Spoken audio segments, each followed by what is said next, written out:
సంపత్, ఇప్పుడు నువ్వేమంటావు? మరణం గురించేనమ్మా. మనిషికి మరణం అనేది ఉంటుంది కదా, ఆ తర్వాత వాడి గతి ఏమవుతుంది, ఆ సమయంలో అతనికి ఏం ఫీలింగ్ ఉంటుంది, అతని ఆలోచన దేని గురించి ఉంటుందని తెలుసుకోవాలి. మరణం సంభవించేటప్పుడు రెండు రెండు విడివిడి అవస్థలుంటాయి. ఒకటి అజ్ఞాన అవస్థ మరణం, రెండవది జ్ఞాన అవస్థ మరణం. అజ్ఞాన స్థితిలో ఒకరికి మరణం సంభవించిందంటే ఆ సమయంలో ఒకే ఒక విషయం మాత్రం ఆలోచనలో ఉండడం లేదు. ఈ సమయంలో పరిస్థితి అంతా దానికి నేనే మృత్యువని అనుకుంటూ ఉంటాడు. ఇప్పుడు నేను ఇవన్నీ వదిలేస్తున్నాను, ఇప్పుడు నాకంటూ చేసిపెట్టినవన్నీ పోతాయి కదా, ఈ బాధలో ఉండిపోతాడు. దాంతో మరణమనేది వాళ్లకు ఏర్పడే ఆ ఒక టైంలో భయంకరమైన ఆవేదన కలుగుతుంది. ఎప్పుడు ఈ ఆత్మ నీ శరీరం నుంచి వెళ్ళిపోతుందో ఆ సమయంలో ఈ శరీరంలో భయంకర ఆవేదన కలుగుతుంది. అందరికీ కలుగుతుందా? మెజారిటీ. అలాగా? మెజారిటీ అంటే అంతగా ఎక్స్పెషల్గా ఉండడం లేదు, కానీ వేదన అనేది ఉంటుంది. కొందరికి ఒక సెకండ్లోనే మరణం సంభవిస్తుంది. యాక్సిడెంట్ వల్ల, యాక్సిడెంట్ వల్ల లేక హార్ట్ అటాక్ వల్ల మరణం కలుగుతుంది. అలా కూడా అయి ఉండొచ్చు. మా నాన్నకి అలాగే జరిగింది. ఒకసారి సందేశం వింటున్నారు, అలాగే ఒక సెకండ్లోనే. ఆ ఒక్క సెకండ్లోనే చాలా యాక్షన్ జరుగుతుంది. అలాగా? ఒక సెకండ్ అనేది సాధారణమైంది కాదు, పెద్ద విషయం. మరణించే సమయం ఈ ఒక్క సెకండ్లో సర్వస్వం మనకు లేట్గా విషయం తెలుస్తుంది. ఫ్రాక్షన్ ఆఫ్ సెకండ్గానే అక్కడ కౌంట్ అవుతుంది. అప్పుడు కూడా అనుభవం ఉంటుందా? ఖచ్చితంగా ఉంటుంది. ఎక్కువసేపు ఉండడం లేదు, కానీ కొంచెంసేపు ఉంటుంది, ఖచ్చితంగా ఉంటుంది. మనమంతా అయ్యో పాపం ఆయన చాలా సఫర్ అవుతున్నారు అని మనమంటాం. తర్వాత ప్రాణం పోకుండా ఊగిసలాడుతుందంటాం.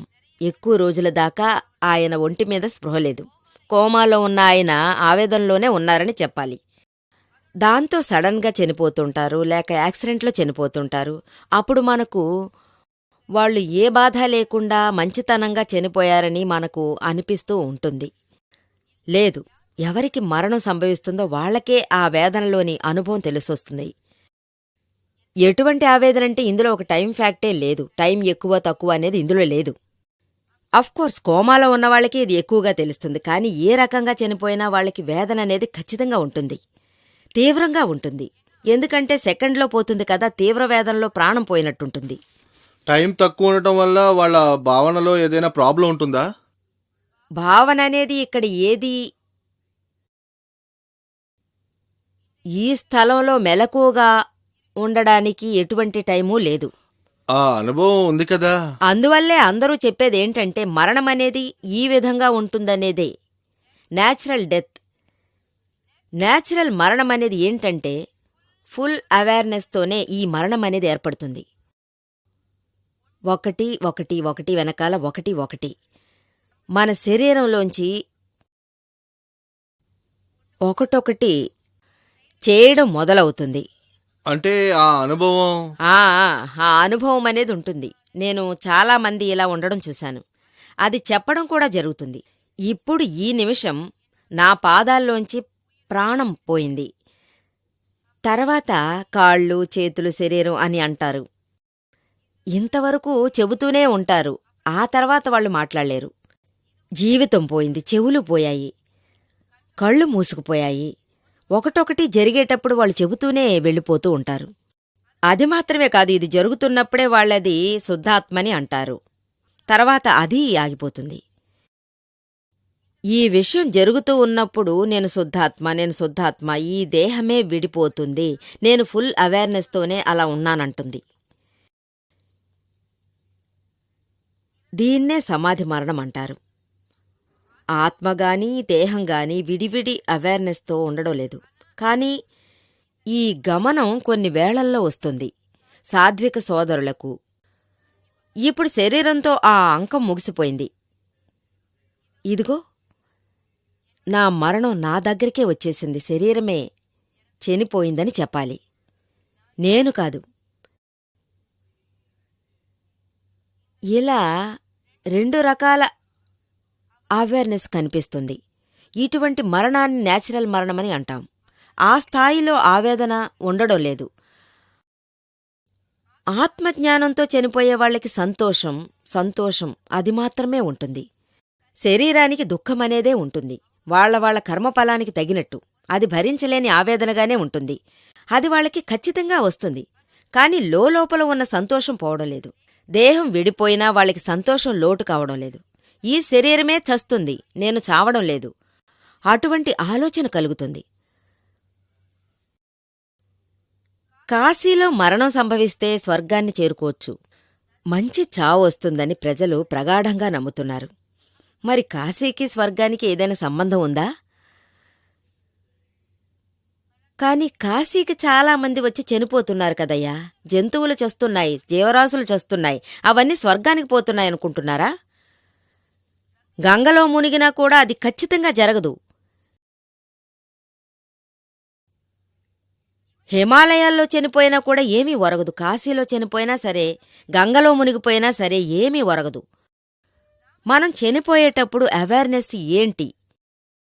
ఎక్కడికి వెళ్ళినా నీ విధిరాతే శాస్త్రం చెబుతున్న నిజం వాస్తవం. మరణించేటప్పుడు మన అంతరాత్మ ఏ కండిషన్లో ఉంది, అటువంటి లెక్క ప్రకారమే జరుగుతుంది. ఆ స్థితి దక్కుతుంది. ఒకవేళ వేదనతోనే ఒరిగిపోతే, లేదా కుటుంబానికి సంబంధించిన ఏ విషయమైనా ఈ రకంగా కూడా జరిగే అవకాశం ఉంది. మరణించేటప్పుడు వాళ్ళు బాధలో అంతా మర్చిపోతారు. ఎటువంటి బాధ అంటే, నా 5 కూతుళ్లలో 4 కూతుళ్ళకి పెళ్ళిళ్ళయ్యాయి, 5వ కూతురికి ఇంకా పెళ్లి కాలేదే, తనకు పెళ్లి జరిగిందంటే నేను నెమ్మదిగా కన్ను మూసేస్తాను. అరెరే, నువ్వు చనిపో, తనకు పెళ్లి ఎలాగైనా అవుతుంది. కొడుకులందరూ ఏకంగా వచ్చి నాన్నతో, నాన్న మీరు దీని గురించి దిగులు పడకండి, మీరు నెమ్మదిగా వెళ్ళిపోండి అన్నారు. మేమందరం కలిసి చెల్లెలి పెళ్లి వైభవంగా జరిపించేస్తాం.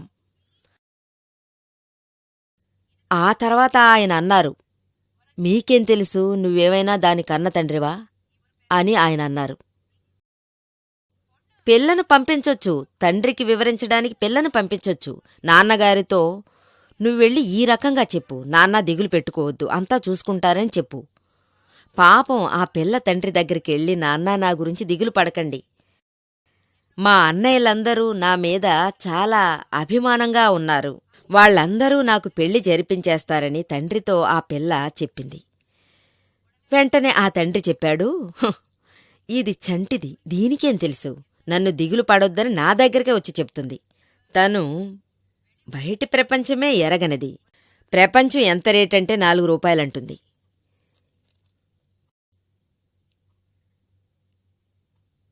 ఈ అమ్మాయికి తెలియజేసి ఆయన చనిపోవడం జరుగుతుందా? కథ మెయిన్గా అడ్డం తిరుగుతుంది. జరిగేది జరగనివ్వండి. అమ్మా, మీరేమన్నారంటే సమాధి మరణం మంచిదని చెప్పారు. అందువల్ల ఆ మహాత్ములందరూ సమాధి మరణం కోసం వాళ్ళు భగవంతుని దగ్గర ప్రార్థన చేయాలా? మనం ఏం చేస్తే మనకి సమాధి మరణం ప్రాప్తిస్తుందో కాస్త చెప్పండి. మన వేడుకోలు ఇది ఒక్కటే అయ్యుండాలి. అంటే మరణించేటప్పుడు నేను పూర్తి మెలకుతో ఉండాలని వేడుకోండి. అందుకోసం ప్రతి నిమిషం, ప్రతి ఘడియ మీరు మెలకువగా ఉండండి, జాగ్రత్తగా ఉండండి. ఆఖరి నిమిషంలో మీ ఇష్టానికి మెలకువ చేరుకోవడం లేదు. అందరూ ఏమంటారు, వయసు అవగానే భగవంతుణ్ణి స్మరించండి, రామా రామా అని స్మరించండి, లేదా కృష్ణ కృష్ణ అని స్మరించండి, మీకు మంచి జరుగుతుంది. ఇది ఆఖరి నిమిషంలో రావడం లేదు. ఆఖరిలో వచ్చేదంతా దీని బ్యాలెన్స్ షీట్గానే వస్తుంది. కోరుకున్నట్టు ఇష్టానికి ఆఖరికి ఏదీ రాదు. జీవితాంతం అవతలివాడి పాకెట్ కట్ చేసి, ఇతరులను చంపేసి బతుకుతున్నవాడికి చనిపోయేటప్పుడు ఈ ఆలోచన పుడుతుందా? రాముడు ఎవర్ని పాకెట్ కట్ చేయమనలేదు. రామ కృష్ణ ఆలోచన ఎప్పుడనిపిస్తుంది? ఖచ్చితంగా రాదు. అదేం జరగదు. గొంతు కోయమన్నవాడికి చంపే టైంలో గొంతు కోయడం గురించే ఆలోచన. అరెరే, ఇంతమంది గొంతులు కోసామే, ఇంకెవరో మిగిలిపోయారనుకుంటాడు. భగవంతుడి ధ్యాసే ఉండదు. జీవితాంతం దేవుణ్ణి కొలిస్తే అతనికి ఆలోచన వస్తుంది. జీవితాంతం నేను ఆత్మనే, దేహ స్వరూపమనేది లేదు, నేను శుద్ధాత్మ, నేను కాదు. జీవితాంతం ప్రతి నిమిషం ప్రతి సెకండ్ ఈ అవేర్నెస్ ఉండిపోతుంది. ఇతను చనిపోయేటప్పుడు కూడా ఇదే అవేర్నెస్తో ఉండిపోతాడు.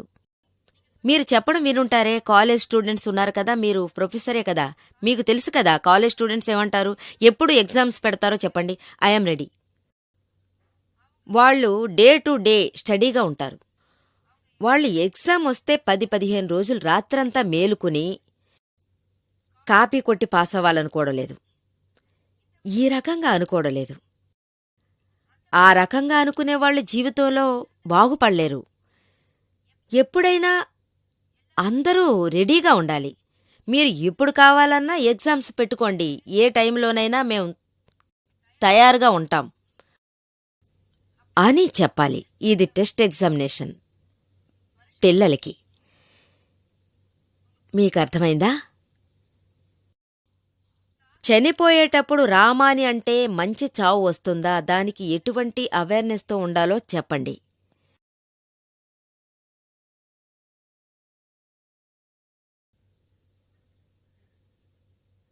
ఒక అమ్మ గురించి చెప్తాను. ఒక చిన్న గ్రామంలో ఇది జరిగింది. చాలా చిన్న గ్రామం, బరోడా డిస్ట్రిక్ట్లో ఉంది. వాళ్ళు రాముడి భక్తులు, కబీర్దాసు లాంటి భక్తులున్నారు. ఆ గ్రామం చాలా సాంప్రదాయం గల ఊరు అనొచ్చు.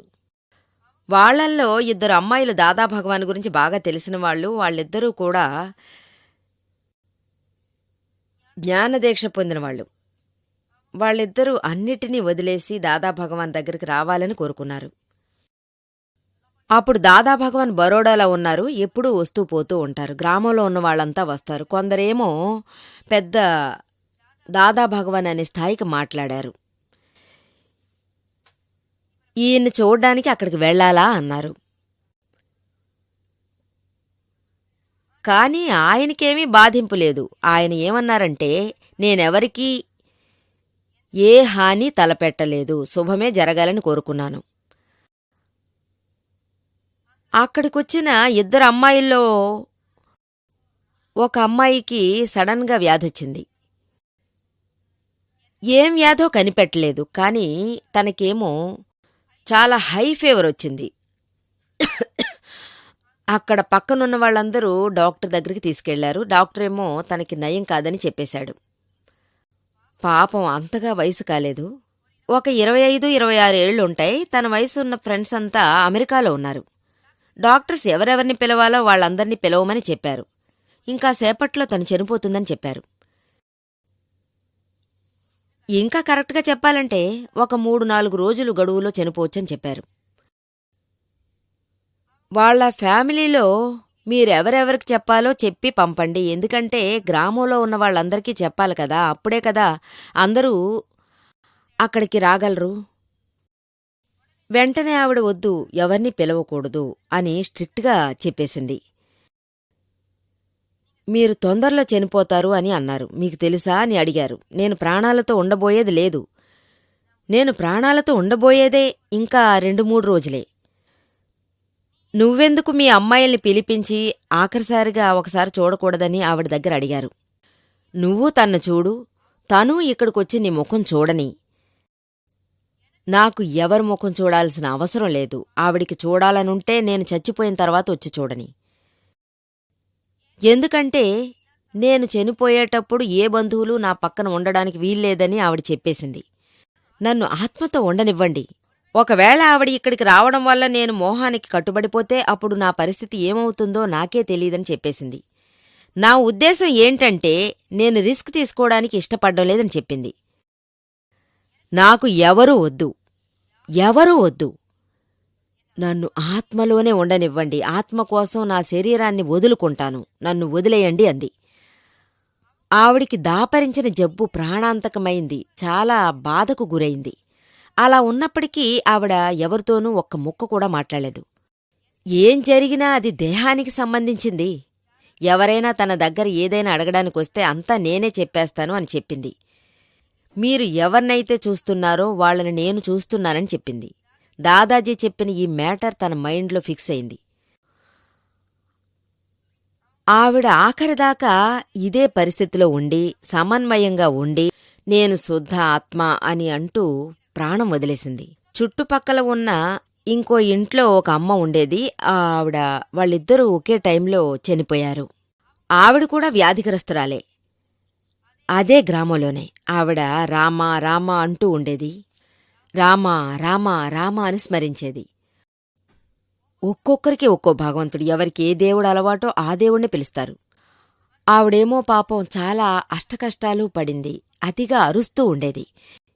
ఇంట్లో ఉన్నవాళ్లంతా ఊరికే అరవకండి, మీరెందుకని అరుస్తారు? రామా రామా అని అనండి. అమ్మా రామా అనమ్మా, రామా అనమ్మా.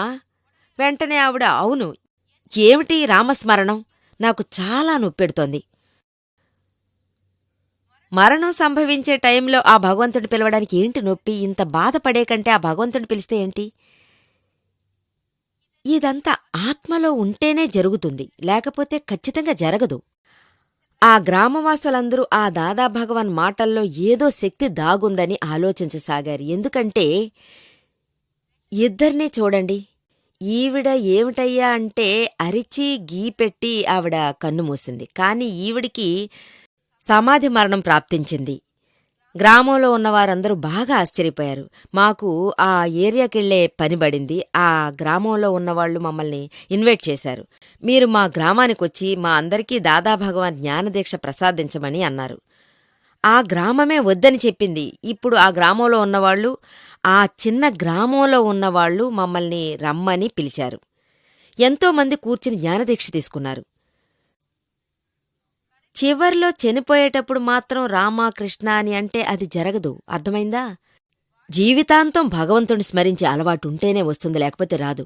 అందుకే మొదట్నుంచి మెలకువగా ఉండాలి. చనిపోయేటప్పుడు మాత్రం కుదరదు. ఎప్పుడు మీకు ఆలోచన వస్తుందో, అవేర్నెస్ వస్తుందో అప్పట్నుంచే మీరు దీన్ని ప్రారంభించండి. నా చావు నాకు ఎప్పుడు వస్తుందో ఖచ్చితంగా తెలీదు. నేను నా అనుభవం చెప్తున్నాను.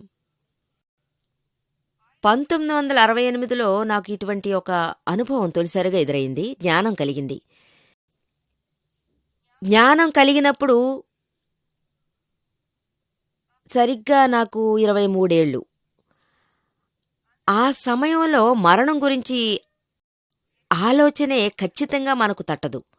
అటువంటి వయసు. కాని ఈ జ్ఞానం సంపాదించగానే ఈ ఆత్మ, శరీరం వేరువేరు అయ్యాయి, అనుభవంలోకొచ్చాయి. నేను శుద్ధాత్మ. ఈ మెలకువ అప్పటికీ ఇప్పటికీ కూడా ఆ ఆచరణ నేను తప్పలేదు. కాని వయసు గురించే కదా నేను చెబుతున్నాను. ఆ సమయంలో నాలో ఏం ఆలోచనంటే, నేను శుద్ధ ఆత్మ అనే ఆలోచన నా మనసులో బాగా నాటుకుపోయింది. నేను ఆత్మస్వరూపం అనేది నాకు తెలిసింది.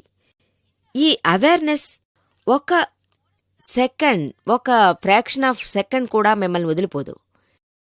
ఎందుకంటే ఇప్పుడు నేను లోపలికి శ్వాసించిన గాలి బయటకొస్తుంది, కాని అది మళ్లీ లోపలికొస్తుందా అని తెలీదు. నెక్స్ట్ సెకండ్లోనే నా శ్వాస అలాగే నిలబడిపోయిందని చెబితే ఇంతకు మించి చెప్పడానికి నా దగ్గర భవిష్యత్ జ్ఞానమనేది లేదు. అందువల్ల నేను శ్వాసించే ప్రతిసారి నేను శుద్ధ ఆత్మ అనే మెలకువతో ఉంటాను. కాని అది ఒకందుకు ఫిక్స్ అయింది. మరణమనేది ఏంటి పెద్ద విషయం? ఎవరు కావాలన్నా చావాలంటే చావొచ్చు. I am ready. నేను శుద్ధాత్మ. ఇది నా చావు కాదు. ఈ శ్వాస కావాలంటే ఆగిపోవచ్చు. ఈ మెలకువే చాలా ముఖ్యం ఈ ప్రశ్నకి. ఏం చేయాలి, ఎలా మెలకువగా ఉండాలి మరణించేటప్పుడు? అంతెందుకు అన్ని వేళలా ఉండండి. ప్రతి క్షణము లేదా ప్రతి నిమిషము, అది కాదంటే ఒక 5-10 నిమిషాలకొకసారి ఈ అవేర్నెస్ని పాటించండి. ఈ అవేర్నెస్ని గనుక మీరు పాటిస్తే ఒకరోజు కాకపోతే ఒకరోజు అది మీకు మూమెంట్ అవుతుంది. మరణించేటప్పుడు ఖచ్చితంగా మీకు 100% అది ఉంటుంది. దాదాజీ ఎప్పుడూ దీని గురించే అంటారు. ఈ అవేర్నెస్ మీకు ఆఖరిదాకా, మరణం దాకా ఉంటుందని దాదాజీ అంటారు. ఆత్మ గనుక తోడుంటే వేరే ఏదీ మిమ్మల్ని ముట్టుకోనైనా ముట్టుకోదని అంటారు.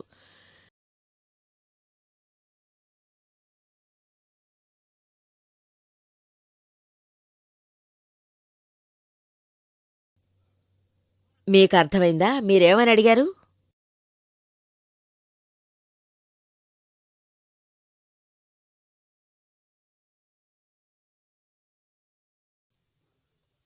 అమ్మా, మరణించే టైంలో జ్ఞానం మీద దృష్టి ఉంటుందా?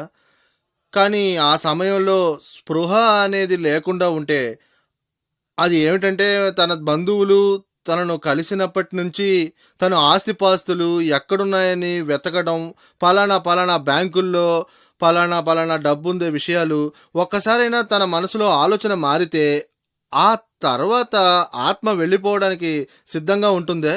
అప్పుడు ఆ ఆలోచన ఈ టైంలో నష్టం కలిగిస్తుందా? చాలా నష్టాన్ని కలిగిస్తుంది. ఏ విషయమైనా సరే. అంటే మనకు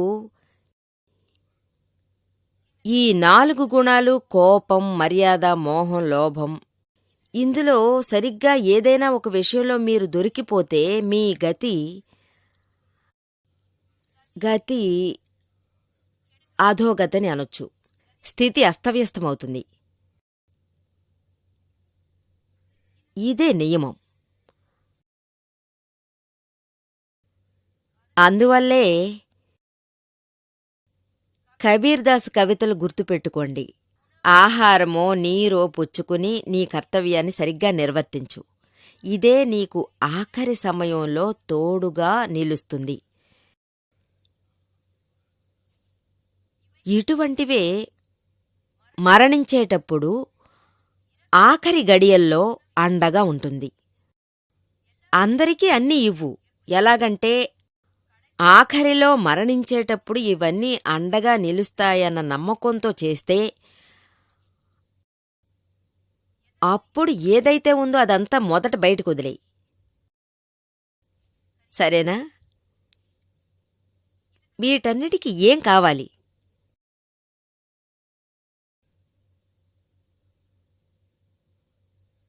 ఎటువంటి విషయానికి మనం బంధంతో లొంగిపోకూడదు.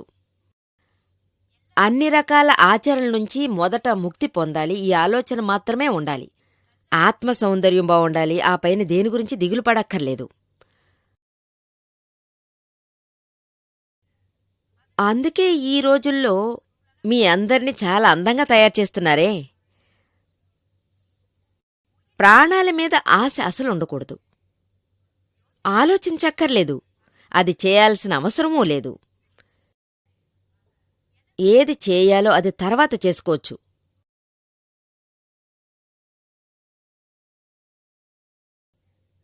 అప్పుడే ప్రజలకి దిగులనేది ఉండదు.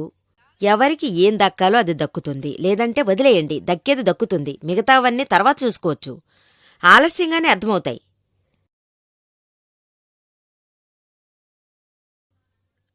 అందరూ కృషి చేస్తారు తమకు పేరు ప్రతిష్టలు రావాలని.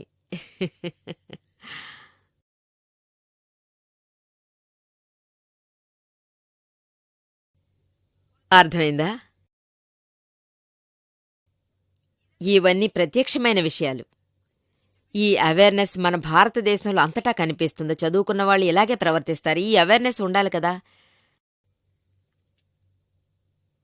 అయితే మాత్రం ఏంటి, మీరు చదువుకున్నవాళ్లే కదా. టెన్షన్ కాస్త తగ్గించుకోండి. చనిపోయిన వాళ్ల తర్వాత ఉన్నవాళ్లకే సమస్యలెక్కువ.